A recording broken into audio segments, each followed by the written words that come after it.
राधे राधे दोस्तों, आज मैं आपको चंद्रदेव की कथा सुनाने जा रही हूँ। किस प्रकार चंद्रदेव अहंकार युक्त हुए और अहंकार युक्त होकर उन्होंने गुरु पत्नी के साथ दुष्कर्म किया।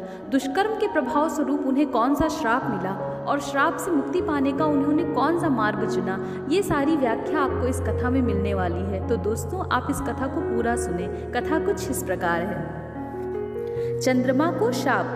पूर्व काल में जब ब्रह्मा जी सृष्टि का विस्तार कर रहे थे, उस समय उनके हृदय से महर्षि आत्रि का जन्म हुआ। ब्रह्मा जी की आज्ञा से महर्षि आत्रि कठोर तपस्या करने वन में चले गए। वहां उन्होंने 3000 दिव्य वर्षों तक अनुत्तर नामक घोर तपस्या की। तपस्या के प्रभाव के कारण उनका तेज उनके नेत्रों से जल रूप में गिरा और सभी दिशाओं को प्रकाशित करने लगा। उनका यह तेज सोम यानी चंद्रमा कहलाया। समस्त लोगों के कल्याण के लिए ब्रह्मा जी ने सोमदेव को अपने रथ पर स्थापित कर लिया। तो दोस्तों, ये थी चंद्रमा के जन्म की कहानी। आत्रि मुनि उनके पिता हैं। ब्रह्मा जी के रथ में सोमदेव को देखकर देवगण तथा ऋषि मुनियों ने उनका स्तवन किया। इससे सोमदेव तेजोमय हो गए। देवताओं द्वारा स्तुति पाने के कारण चंद्रमा तेजोमय हो गए। उस रथ पर सुशोभित होकर सोमदेव ने 21 बार पृथ्वी की प्रदक्षिणा की। प्रदक्षिणा के समय उनका तेज पृथ्वी पर जहाँ जहाँ गिरा, वहाँ वहाँ समस्त प्रकार के अन्न आदि औषधियाँ उत्पन्न हुई। तत्पश्चात सोमदेव ने 10,000 वर्षों तक कठोर तप कर ब्रह्मा जी को प्रसन्न किया। उनके तप से प्रसन्न होकर ब्रह्मा जी ने उन्हें बीज, औषधि, जल तथा ब्राह्मणों का अधिपति देवता बना दिया। फिर ब्रह्मा जी की आज्ञा से सोमदेव ने एक विशाल राजसूय यज्ञ का आयोजन किया। इस शुभ अवसर पर देवताओं सहित समस्त ऋषि और महर्षियों को आमंत्रित किया गया। यज्ञ समाप्ति पर उपस्थित सभाजन ने सोमदेव की विधिवत पूजा अर्चना की। दक्ष प्रजापति ने अपनी 27 कन्याओं अश्वनी, भरणी, कृत्तिका, रोहिणी, ज्येष्ठा, पूर्वाषाढ़ा, उत्तराषाढ़ा, पूर्वा भाद्रपद, उत्तरा भाद्रपद, रोहिणी, रेवती, स्वाति आदि कन्याओं के साथ उनका विवाह कर दिया। इतना मान सम्मान, ऐश्वर्य और वैभव पाकर सोमदेव के हृदय में अहंकार उत्पन्न हो गया। इसी अहंकार वश उन्होंने स्वयं को सर्वश्रेष्ठ समझकर अन्य देवताओं का तिरस्कार करना आरंभ कर दिया। एक दिन सोमदेव की कुदृष्टि देवगुरु बृहस्पति की पत्नी तारा पर पड़ी।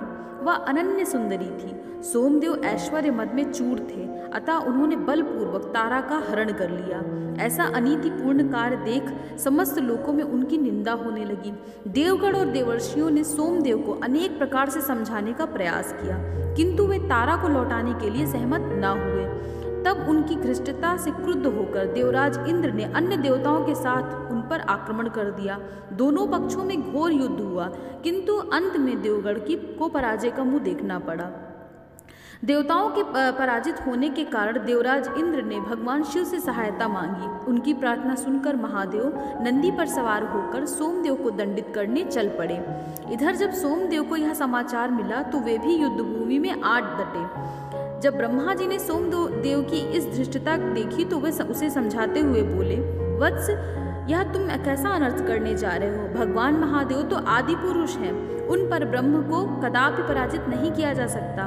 तुम्हारा यह दुस्साहस तुम्हें काल का ग्रास बना देगा। इसलिए तुम शांति पूर्वक तारा को लौटा कर उनसे क्षमा मांग लो। भगवान शिव बड़े दयालु हैं, वे तुम्हें अवश्य क्षमा कर देंगे। उनके समझाने पर सोमदेव ने भगवान शिव से क्षमा याचना कर तारा को लौटा दिया। सोमदेव ने गुरु पत्नी के साथ समागम करने का पाप किया था, इसलिए इस पाप कर्म के परिणाम स्वरूप वे क्षय रोग से पीड़ित होकर कांतिहीन हो गए। इससे समस्त लोकों में हाहाकार मच गया। सृष्टि चक्र में बाधा उत्पन्न हो गई। ऋषि मुनि, मनुष्य, गंधर्व, नाग सभी भयभीत होकर त्राही त्राही करने लगे। इधर क्षय रोग से पीड़ित सोम ने ब्रह्मा जी का आह्वान किया और उनसे कष्ट मुक्ति पाने का उपाय पूछा। सोमदेव की दुर्दशा देख ब्रह्मा जी बोले, वत्स, यह तुम्हारे दुष्कर्मों का ही फल है। तुमने पर स्त्री से दुष्कर्म का जो पाप किया है, उसी के कारण तुम्हारी यह दुर्दशा हुई है। अब तुम्हें केवल भगवान शिव ही इस पाप से मुक्त कर सकते हैं। इसलिए तुम प्रभास नामक क्षेत्र में महामृत्युंजय मंत्र का जप करते हुए भगवान भोलेनाथ की पूजा आराधना करो। उनके आशीर्वाद से तुम्हारे सभी कष्टों का अंत हो जाएगा और तुम पुनः श्रीयुक्त हो जाओगे। ब्रह्मा जी से पाप मुक्ति का उपाय जानकर सोमदेव प्रभास क्षेत्र में पहुंचे। वहां उन्होंने शिवलिंग की स्थापना की और उसकी विधिवत पूजा अर्चना करने के बाद भगवान शिव के महामृत्युंजय मंत्र का जप आरंभ कर दिया। यह जप 6 माह तक चला। इन 6 महीनों में सोमदेव ने महामृत्युंजय मंत्र का 10 करोड़ बार जप किया।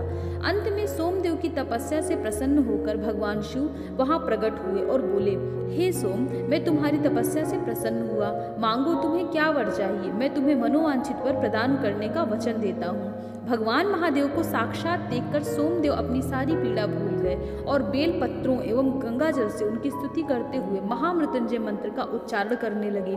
तत्पश्चात बोले, दया निधान, मैंने देवगुरु बृहस्पति की पत्नी तारा के साथ जो पाप कर्म किया है उसी के दंड स्वरूप में कांतिहीन होकर यह भयंकर कष्ट भोग रहा हूँ। आप मुझे इस कष्ट से मुक्त करने की कृपा करें। उनकी प्रार्थना सुनकर भगवान शिव बोले, हे सोमदेव, प्राणी को अपने प्रत्येक कर्म का फल अवश्य भोगना पड़ता है, इसलिए तुम्हें भी अपने पाप का फल भोगना होगा। किंतु तुमने कठोर तपस्या की है, अतः मैं तुम्हें यह वरदान देता हूँ कि तुम्हारी कांति एक पक्ष में क्षीण होकर दूसरे पक्ष में पुनः बढ़ने लगेगी। इस प्रकार भगवान शिव के वर से सोमदेव पुनः श्रीयुक्त होकर कांतिवान हो गए। सोम का यश बढ़ने के लिए भगवान शिव उन्हीं के नाम पर सोमेश्वर कहलाए तथा वह स्थान सोमेश्वर सोमनाथ तीर्थ के नाम से समस्त लोकों में प्रसिद्ध हुआ। कहा जाता है कि सोमेश्वर तीर्थ में भगवान शिव की पूजा अर्चना करने से क्षय, कोढ़ आदि भयंकर रोगों का नाश होता है। जय भोले, हर हर महादेव। तो दोस्तों, अगर आपको ये कथा अच्छी लगी है तो हमारे चैनल को सब्सक्राइब करना ना भूलें। जय श्री राधे।